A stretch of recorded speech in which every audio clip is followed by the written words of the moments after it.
Bonjour à tous, aujourd'hui on va suivre un tutoriel pour remplacer les éléments haut et bas en vert sur un iPhone 5S. Pour réaliser ce tuto, vous aurez besoin bien sûr de la pièce détachée, du kit d'outils, éventuellement en option de la colle pour pouvoir les repositionner. On va commencer par les éléments de la coque. Il faut faire attention, il faut bien vérifier qu'ils soient vendus comme c'est le cas chez nous, avec les lentilles de protection de la caméra et également le réflecteur de flash. Vous aurez besoin également du kit d'outils spécialement conçu par Bricophone pour réaliser cette réparation et éventuellement, si vous n'avez pas, de la colle spécifique.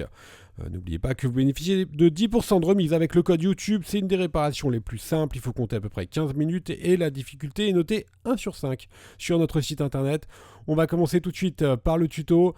Nous, on a pris juste la coque, donc c'est pas un téléphone, vous voyez, c'est pour ça qu'on voit rien derrière la caméra. Je préfère être honnête avec vous, mais c'est exactement la même procédure que vous ayez un téléphone complet ou juste la coque, c'est exactement pareil.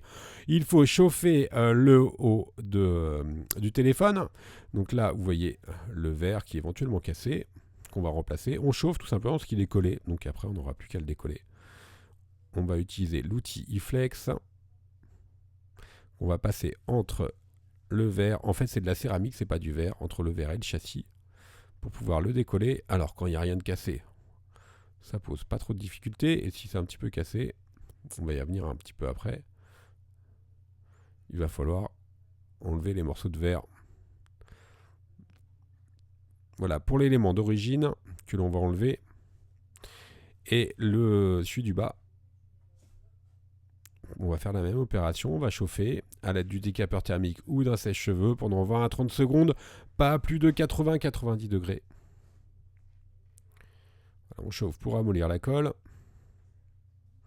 Et ensuite, on va utiliser un tournevis, tout simplement, pour pouvoir enlever les morceaux. Donc là, on va y aller plus tranquillement.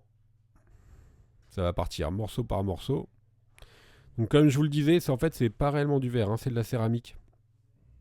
Mais il faut faire attention parce que c'est quand même assez coupant.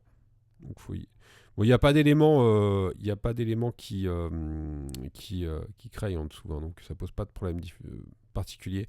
Par contre, faites attention aux projections de céramique dans les yeux, notamment parce que là on fait levier à chaque fois. Donc ça peut être utile de vous protéger les yeux quand vous réalisez cette réparation, notamment si vous faites levier pour l'enlever, parce qu'après vous pouvez avoir des petites projections de verre, enfin de céramique. Voilà, on a enlevé un gros morceau. Il nous reste les petits éléments qu'on va enlever au fur et à mesure. Ensuite, on va nettoyer tout ça avec un tournevis plat, c'est parfait.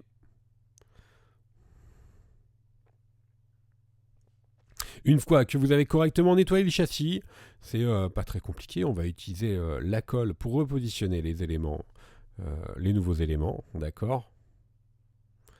Nous on utilise la colle B7000, c'est de la colle spécifique pour les réparations de téléphone et qui est également utilisée en modélisme. L'avantage c'est qu'elle a un applicateur et c'est vraiment une colle qui est spécifique pour ce type de réparation.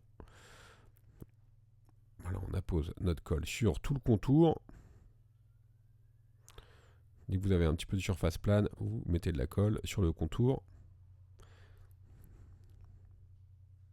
Bon, bien sûr, au préalable, il faut vraiment bien nettoyer l'emplacement. Parce que là, si vous avez le moindre petit bout de verre qui dépasse votre élément haut ou votre élément bas, lui-même va dépasser, et cela ne sera pas très esthétique.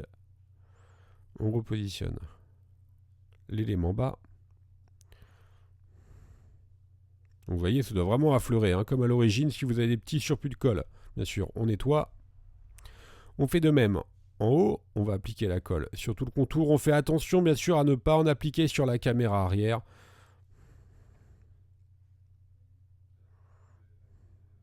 En fait, c'est un châssis qu'on a, mais sans écran.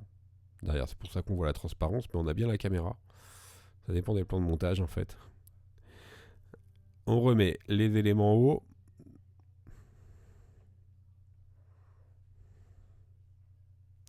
Donc, il y a bien la lentille de la caméra arrière et également le réflecteur de flash qui permet de le diffuser. Hein. C'est un diffuseur plutôt.